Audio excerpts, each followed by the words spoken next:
It's 6:27 a.m. in New South Wales, which is 5:27 in Queensland. And I recently was accused of being rich. So I think it's time for me to examine what it means to be rich in Australia, what it means to be poor in Australia, what types of rich and poor there are, because I think it really matters. There are people in the world that perceive Australia, I think, as a country of really rich people. But there are people here who are malnourished, seriously malnourished. And I wonder whether that is really necessary or whether that's because of a particular mindset. Yet we need to put that into context. I think a starting point is looking at the one median Australian income. But we also need to look at, well, what are a person's expenses? What are their needs and what are their wants? For me, this is close to a need for what I want to do with reforestation. But for other people, it may be a toy, simply a want. Hello, horsefly. How are you? You're lucky the chicken's not here, or I might feed you to that chicken. Let's also find out what a cabin like that would be worth. Whether it be something that a rich person could own, a middle-income person in Australia, or was it in the reach of someone who is in the lower classes? Priscilla, we're going to start this rich-poor examination by looking at the median weekly income in Australia, the middle number. So the average Australian, in Australian dollars, earns $1,367 in the bank per week after tax. Me, again in Australian dollars, I earn $1,453 per week in the bank after tax. So I earn a little bit over $100 more per week as a person who has 2 degrees, and I am at nearly the highest level that you can earn as a teacher in Queensland. So now that we know that, Priscilla, we can do a bit of an examination about whether I am rich and what rich means in Australia. I think we should look at car expenses, house expenses. I wonder what this place here, this shack in Burringbar, I wonder what it would cost me to buy it. Could I afford to buy it, Priscilla?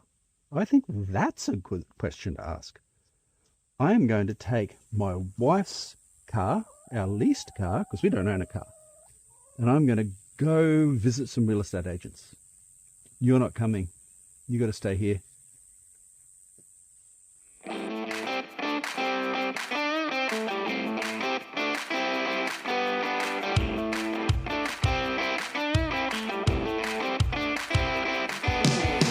Just before I go to check out the real estate prices, I just want to reiterate that this is not our car. 4 adults, 1 house, no car. We lease it all year, but we do not own a car.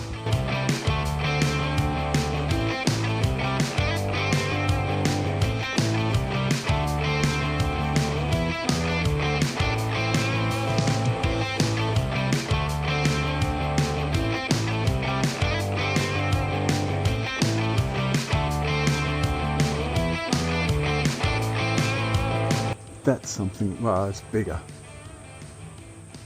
We're going to have a price on application, aren't we? $850,000.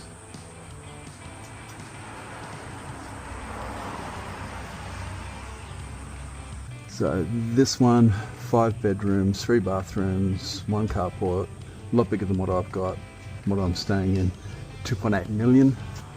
Let's search further afield for what it means to be rich in Burringbar.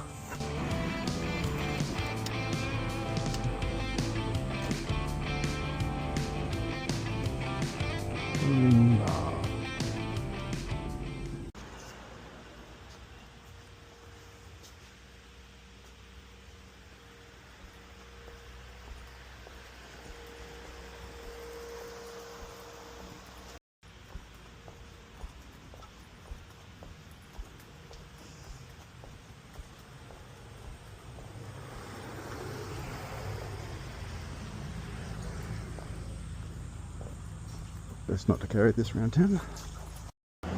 I'm pretty sure that I'm not rich enough to buy wine out of that shop, even if I wanted it.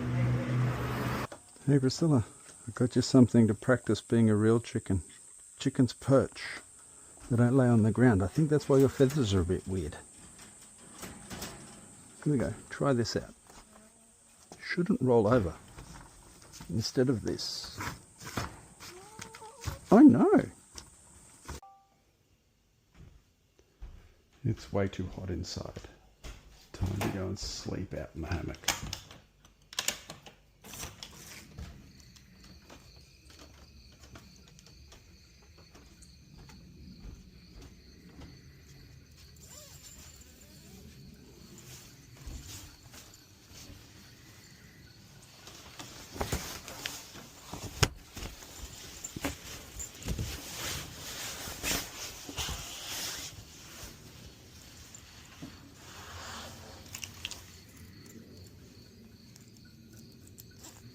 I can't believe I can hear it playing.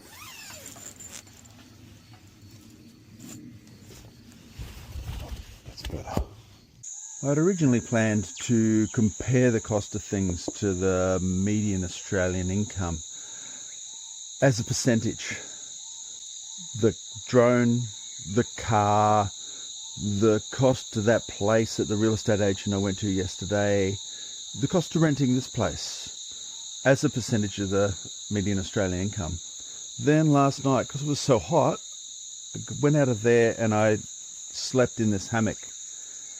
And it made me think about all of those people that I'd seen in Mullumbimby and other places who had to sleep last night in the heatwave in a tent. So I'm going to go to Mullumbimby and I'm going to have an exploration of their experience.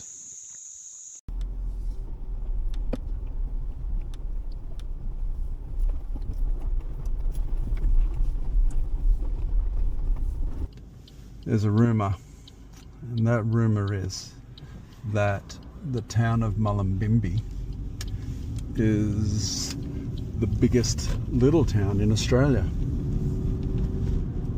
Ain't no doubt, it's plain to see. Mullumbimby knows. Where is the love? Where is the love? The love, the love. Mullumbimby used to be a hub for hippies, but gradually, like Byron Bay, it's gentrifying. So, whoops, you didn't look. Those people who don't have money are gradually being pushed out or pushed into homelessness, and the cashy people are taking over. I'm going to go find a dead panda. Last time I was here, I was wandering around aimlessly and wandered down there, and I found, would you believe, a dead panda. I wonder if it's still there. This, would you believe, is where I found the panda. This was dry, well, mud, last time I came down here, and there was a toy stuffed panda sitting at the bottom of that river, of that stream. It had fallen from up there. I suspect the people living in that tent have kids, and some kid came down here with their stuffed panda and dropped it down in here. Great big giant, no, that big stuffed panda. This place floods. Give you an idea of how much it floods. Have a look at that.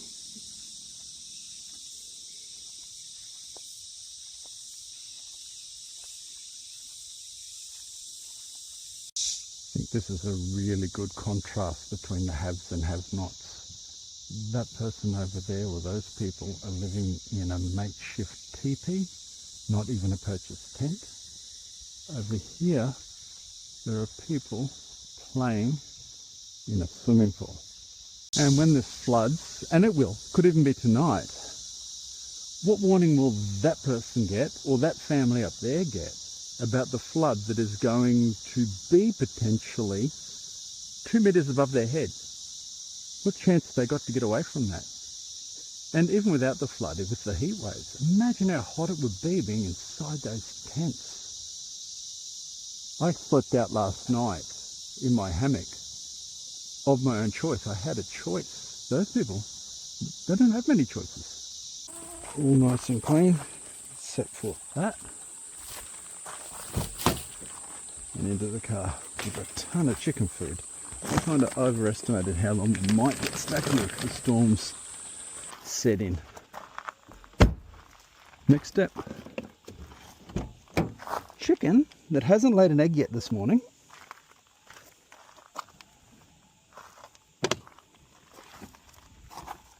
Our time at Burringbar is over, Priscilla. You can tell this isn't my car. L plates, P plates, lipstick, although that's a thought. We are heading off to Byron Bay. That's where Rich really is, Priscilla. We're going to go see Rich in Australia.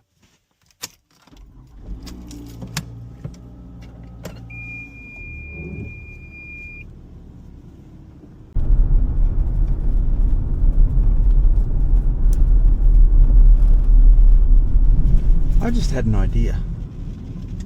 These glasses have been amazing. Yeah, for video, but mostly for the audio. The audio was incredible, so I've been using it more than my lapel mic. And what it also does is it limits me to 1 minute. I'll only record for 1 minute, which shuts me up because, oh no, they've got to give way to me. It shuts me up and stops me ranting on like bloody Donald Trump. So what I might do is record 1 minute scenes. It fits with reels, and it's all that these glasses will do. This is Byron Bay, a hub of wealth in Australia. Place for the likes of Russell Crowe, Chris Hemsworth. Oh, by the way, guys, if you come and volunteer planting trees with me, I will do a free cameo in one of your next movies. Make you millions. More millions. Anyhow, back to reality. I can't stop here at the moment, it's too hot. Priscilla will roast chicken. So I'll come back once I've got my big yellow ball of cognitive dissonance, which I'll talk about later. Roundabout, take the first exit onto Butler Street.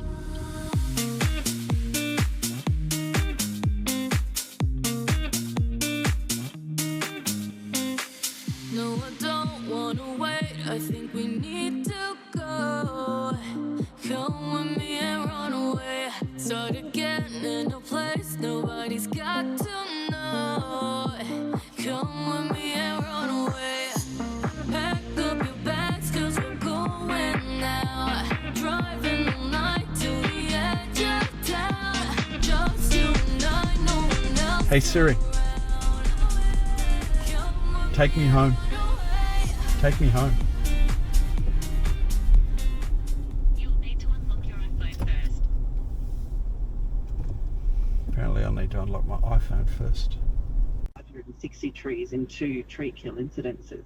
One of those incidences was actually done with chainsaws. So, you know, I hear reports from local councils of utes with no number plates turning up in the dead of night.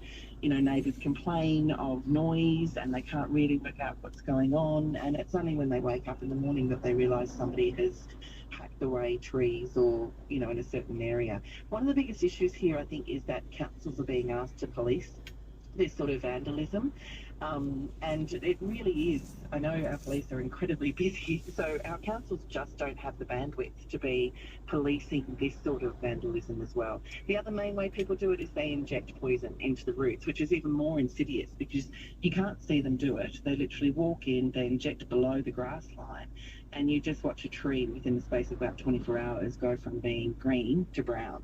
And once it's dead, obviously, there's then the push to have it removed from line of sight.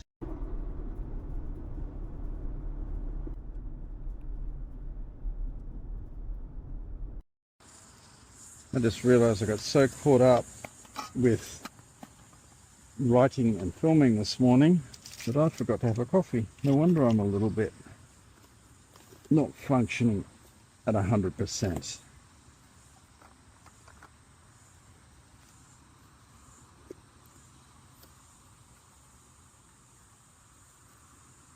That's not going to work.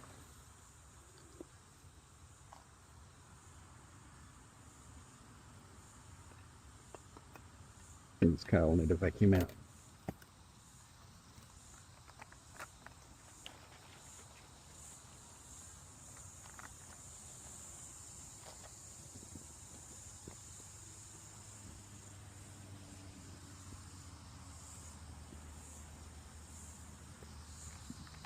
Now I won't fall asleep.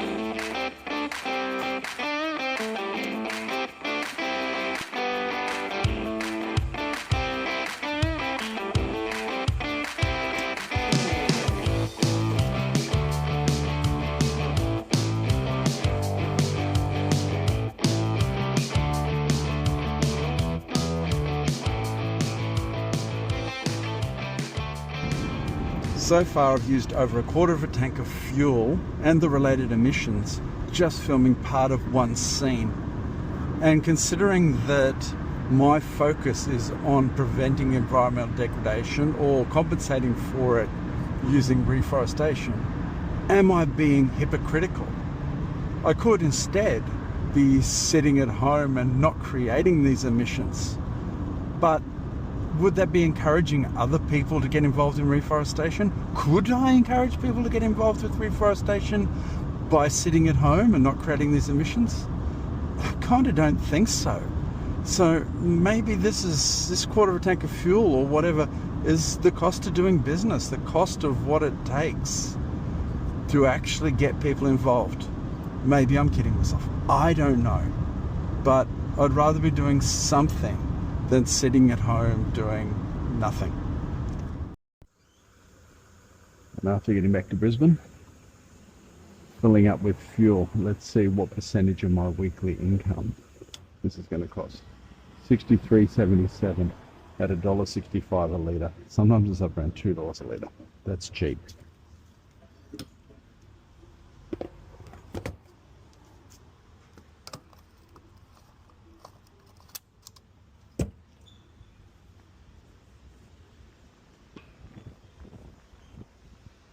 So I'm back here at the townhouse complex where we live after my first exploration of what it means to be rich in Australia. And if you imagine this water here as being the drowning point for people, me earning just above the median Australian income, I think I'm about here. I think people on the medium income are just able to breathe. As the climate and the weather gets worse and more people have their housing damaged and they can't afford to repair it, I think even someone like me, just above the median income, is going to be